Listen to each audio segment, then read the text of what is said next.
beautiful people of New Hampshire. Welcome to Northampton, and welcome to Throwback Brewery. My name's Nicole. This is Annette. This is Carrie. Together, we co-own this beautiful business, and today we're so honored to host all of you and a real feminine phenomenon, the next president of the United States, Kamala Harris. As small business owners, we know what it takes to watch a dream become a reality and to bring a small business to life.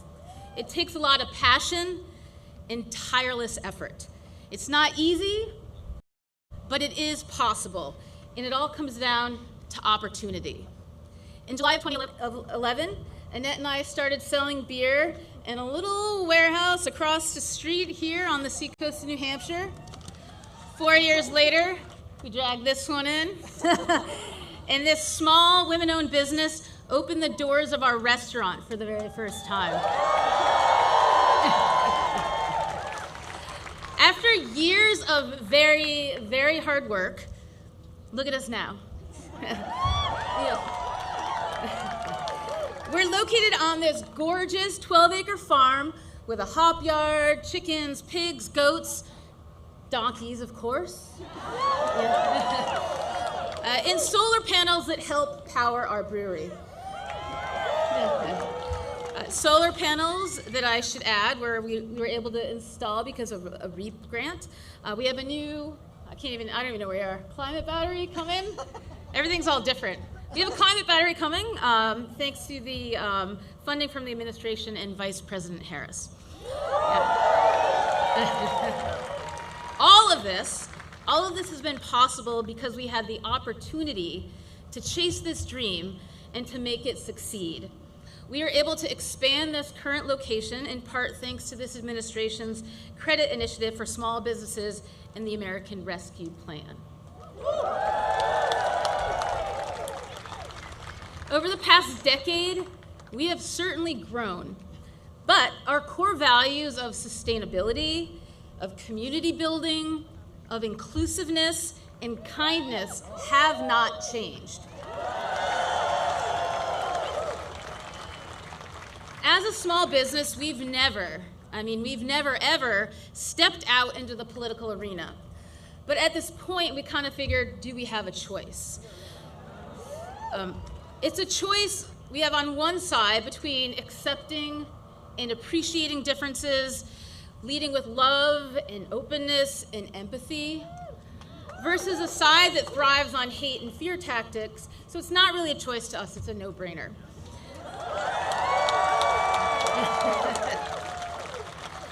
And speaking as the daughter, and I'll try not to tear up here, of a man, the best dad, amazing businesswoman, he was an ultimate feminist, a really kind soul, my best friend.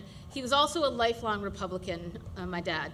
So to me, this is not about party, it's really about values. And so we're here to say that Kamala Harris shares our core values. She represents the future. She's smart, she's confident, and she leads from a place of goodness, which is really what we care about most. As president, she will build an opportunity economy that is fully focused on the middle class. She'll bring together all of us, entrepreneurs and workers, large and small businesses alike, to invest in America, create jobs, and deliver for all Americans.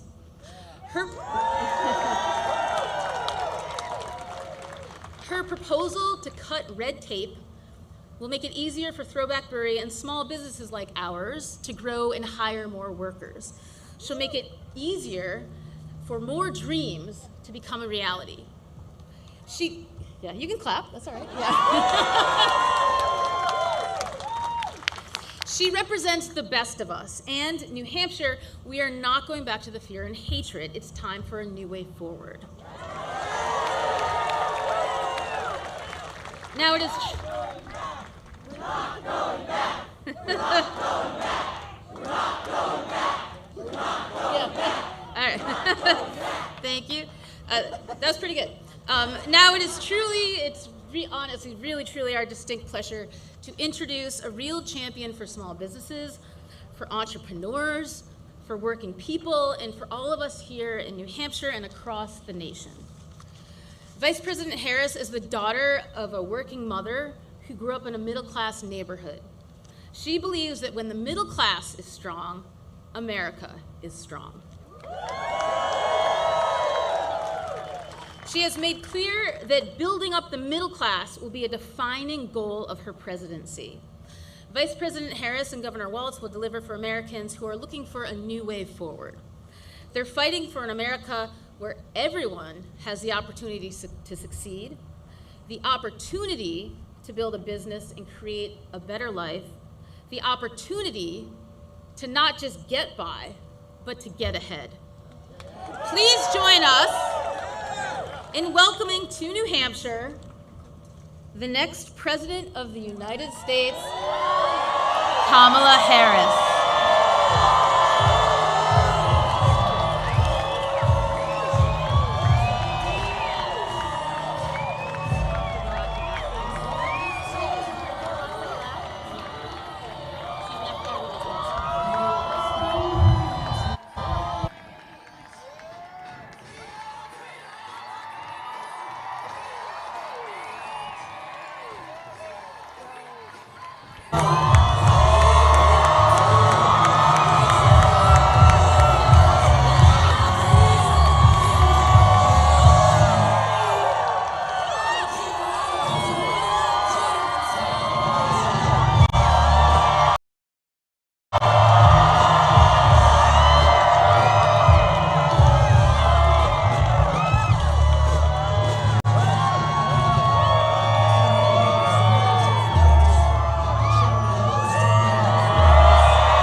Thank you. It's so good to be back in New Hampshire. Thank you all.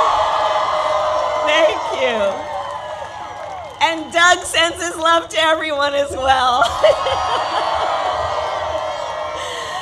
Oh, thank you, everyone. Nicole, thank you. You guys are just so extraordinary, and I applaud the way you do the business that you do and the love that you do in giving community. I love our small business owners. It is what you do. I'm going to talk a bit about you in a minute, but you are part of the fabric, the essential fabric of a community that cares about one another. Thank you for everything. Thank you.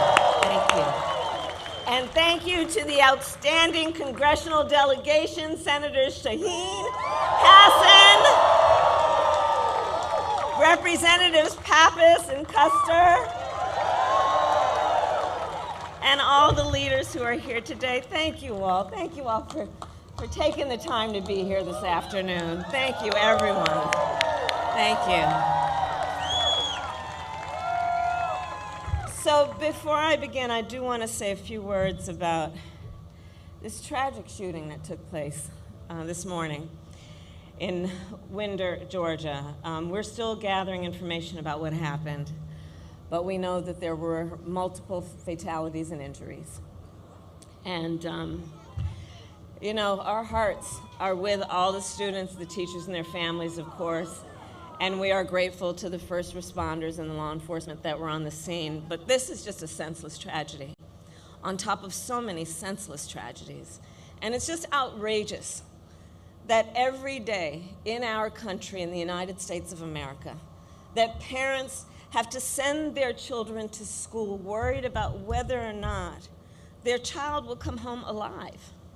It's senseless. It is, we've got to stop it. And we have to end this epidemic of gun violence in our country once and for all. You know, it doesn't have to be this way. It doesn't have to be this way.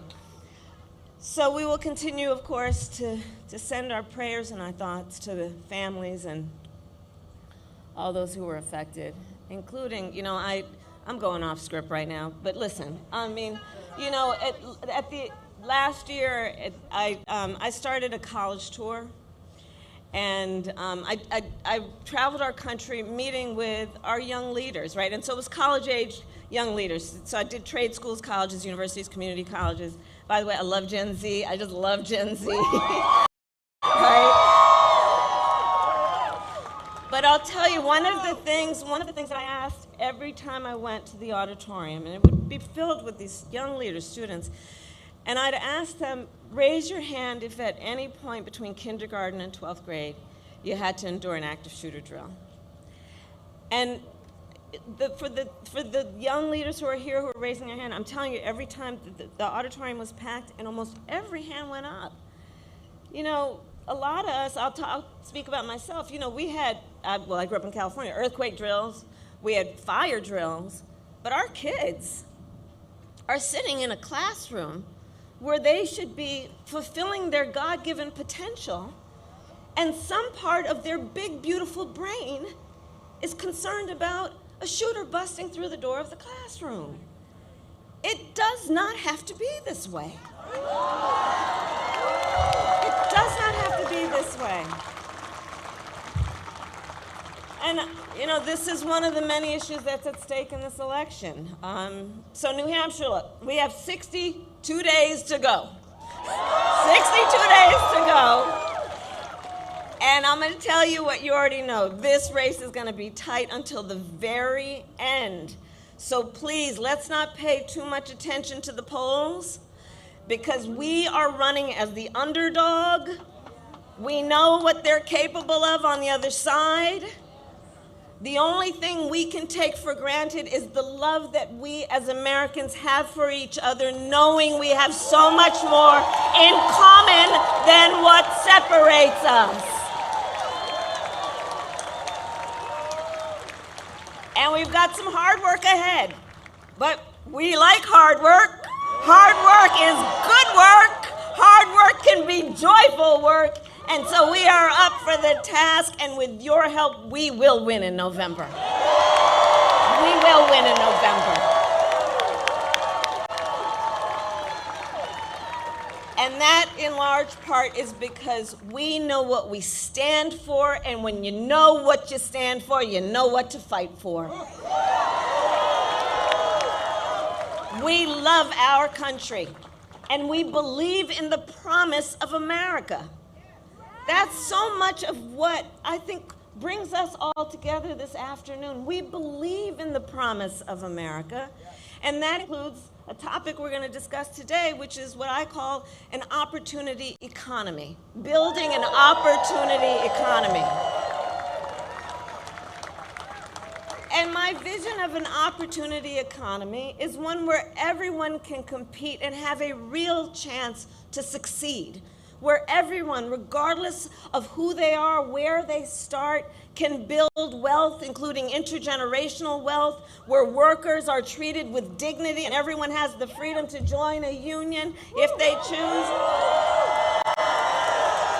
where we remove barriers to opportunity so anyone who wants to start a business can have access to the tools and the resources they need to do that. I believe, and I said it before to Nicole, I believe America's small businesses are an essential foundation to our entire economy. Think about it. Think about it. Small businesses in our country employ half of all private sector workers. Half of all private sector workers own or run a small business or work for a small business. They do trillions of dollars of business every year. They generate revenue that helps repair our roads and pay our teachers. And you know, For all of those who are or know of small business owners, the thing I love about you is that you're not only leaders in business, you are civic leaders. You are community leaders. You are mentors. You hire locally. You believe in the community, and you're part of the glue of the fabric that holds communities together. You provide the local meeting space. You are the types of folks where you know who your regulars are, and when someone's walking in the door and you can tell they've had a bad day, you know exactly what they need. Isn't that the best of who we are? Isn't that the best of who we are? And I've met so many entrepreneurs across the country who take the incredible leap of faith that is required to start a small business. Folks who put their life savings on the line and work through the weekends and holidays, because they aren't just building a business, they're pursuing a dream. They're building a better future for their employees and for the people they love in their communities. And by extension, they're building a stronger middle class and a stronger America for us all.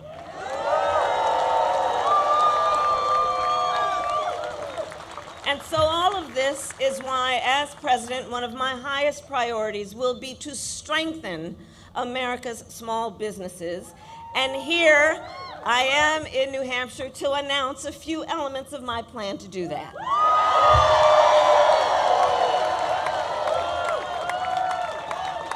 So first, we're going to help more small businesses and innovators get off the ground, okay?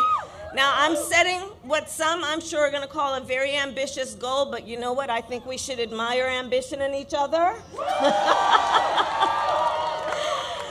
So I want to see 25 million new small business applications by the end of my first term. And to help achieve this, we will lower the cost of starting a new business. So here's the thing.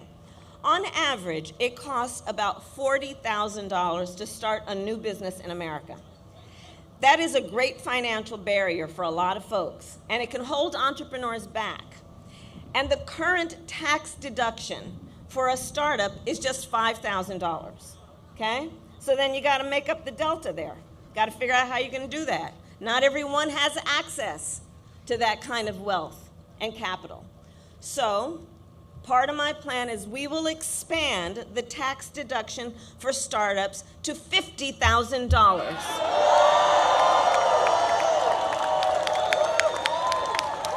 It's essentially a tax cut for starting a small business.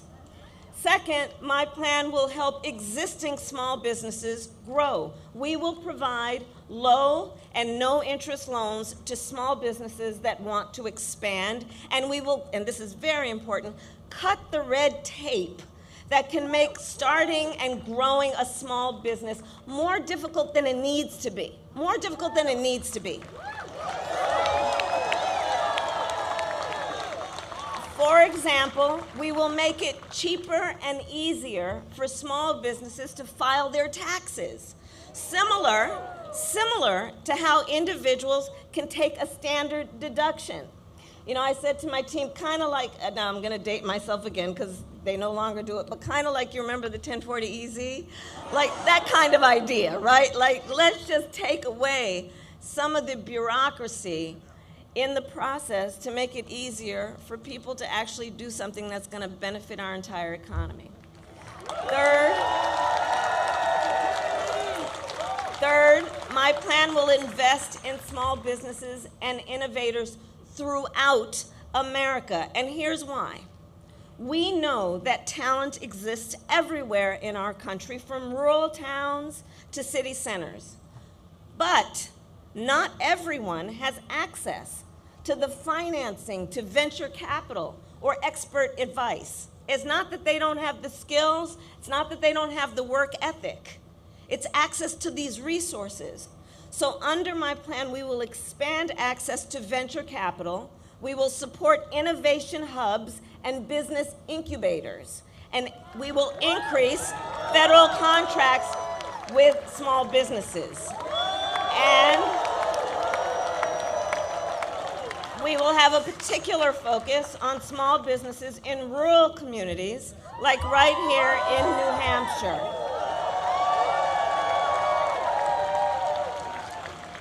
Finally, my plan will make our tax code more fair while also prioritizing investment and innovation. So let us be clear.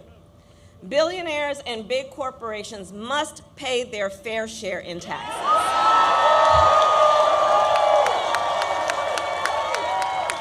Because here's the thing, it's just not right that those who can most afford it are often paying a lower tax rate than our teachers and our nurses and our firefighters. It's just not right. It's just not right. So that's why I support a billionaire minimum tax and corporations paying their fair share.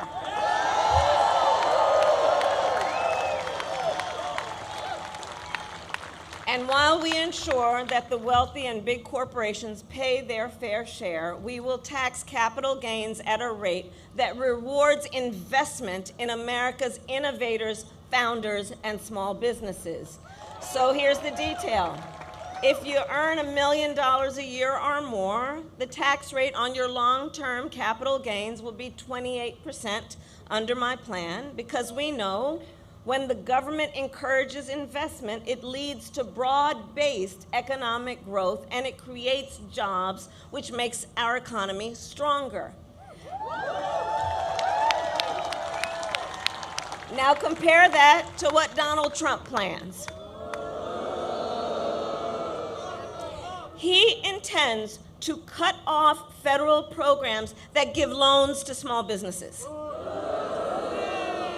He plans to give billionaires massive tax cuts and to cut corporate taxes by over $1 trillion, even as they pull in record profits. His plans will add more than $5 trillion to the national debt, and that is on top of the $2 trillion tax cut he gave them when he was president and when he exploded the deficit. We know how to count.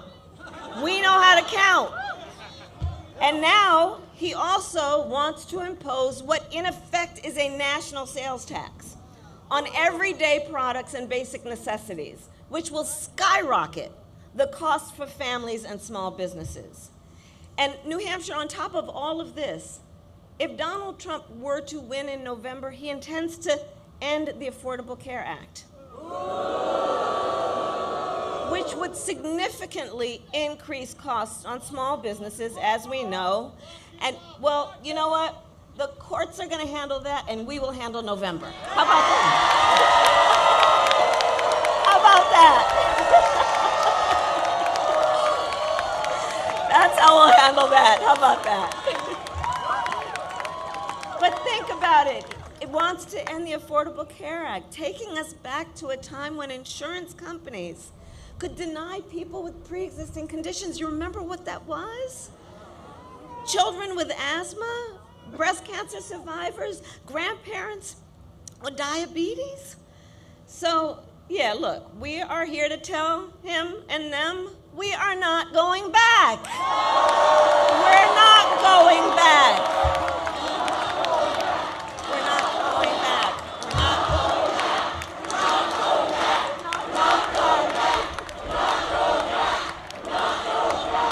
No, we are not, and we will move forward because ours is a fight for the future. And it is a fight for freedom. And it is a fight for freedom.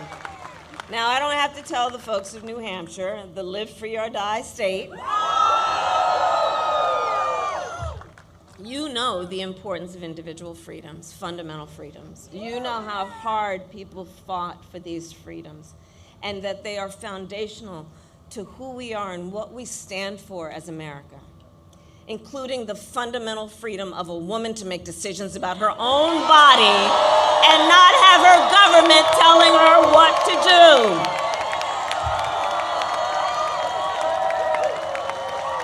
And understand how we got here. Understand how we got here. And of course, we're not going to fall for the gaslighting he's pushing, right? When he was president, Donald Trump handpicked 3 members of the United States Supreme Court with the intention that they would undo the protections of Roe v. Wade. And as he intended, they did. And now, in more than 20 states in our nation, there is a Trump abortion ban. Many with no exceptions even for rape and incest, which is immoral. Immoral. And let us agree, and I know we do, one does not have to abandon their faith or deeply held beliefs to agree. The government should not be telling her what to do with her body.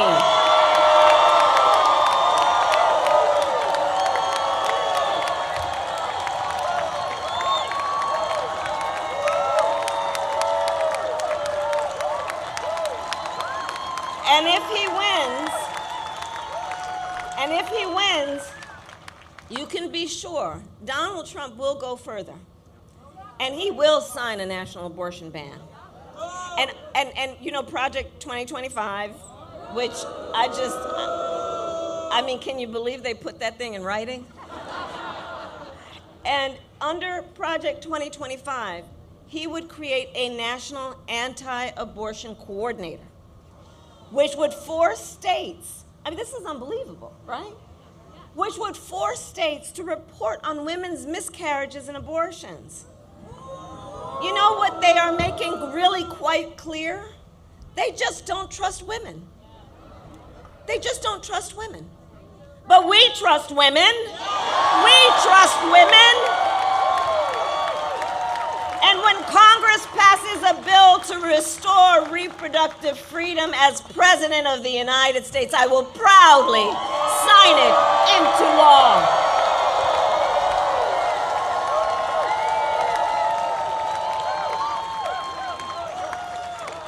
Across our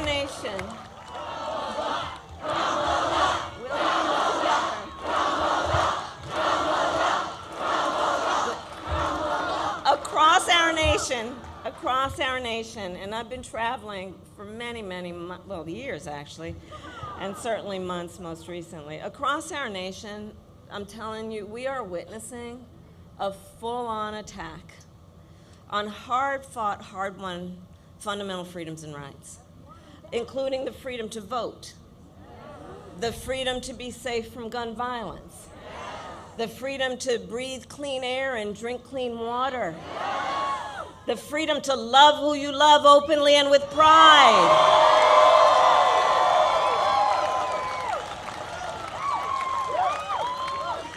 And so here's what I don't have to tell the folks of New Hampshire, because you know it so well, it's part of your DNA. Generations of Americans before us, they fought for freedom and they led the fight for freedom in our country. And now, the baton is in our hands. The baton is in our hands. So let us understand, which we do, our purpose at this very moment.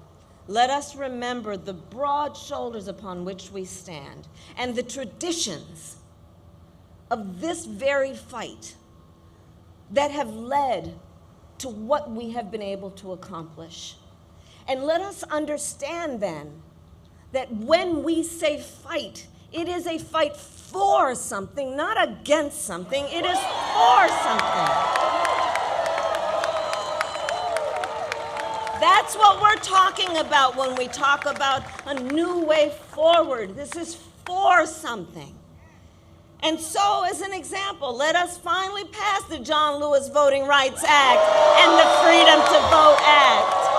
Let us finally pass an assault weapons ban and universal background checks and red flag laws. Because we are clear on that point, it is a false choice to say you're either in favor of the Second Amendment or you want to take everyone's guns away. I'm in favor of the Second Amendment, and I know we need reasonable gun safety laws in our country.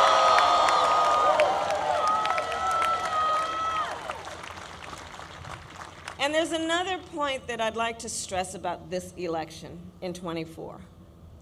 This is not 2016 or 2020.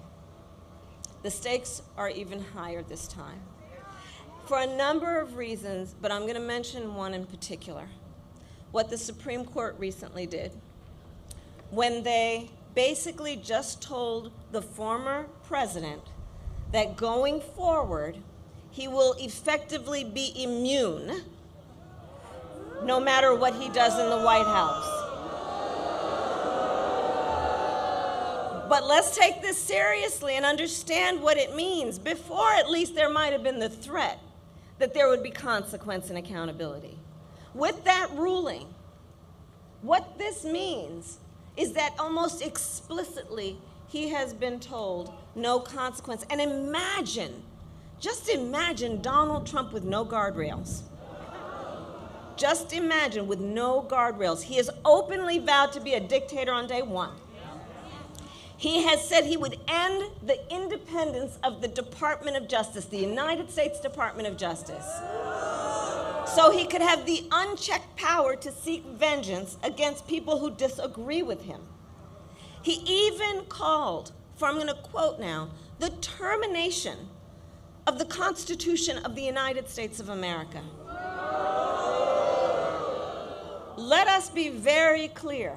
Someone who suggests we should terminate the Constitution of the United States of America should never again stand behind the seal of the President of the United States. Never again.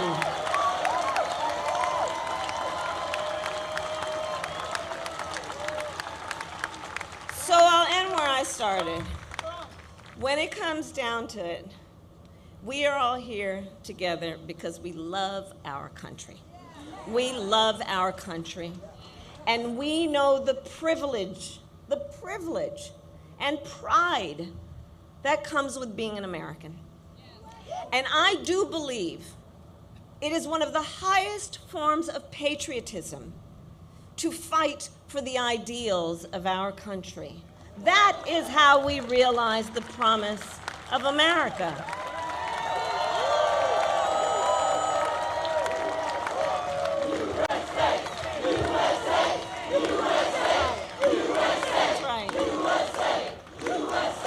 And so with that being said, I ask New Hampshire, are you ready to have your voices heard? Do we believe in freedom? Do we believe in opportunity? Do we believe in the promise of America? And are we ready to fight for it? And when we fight, we win. God bless you, and God bless the United States of America.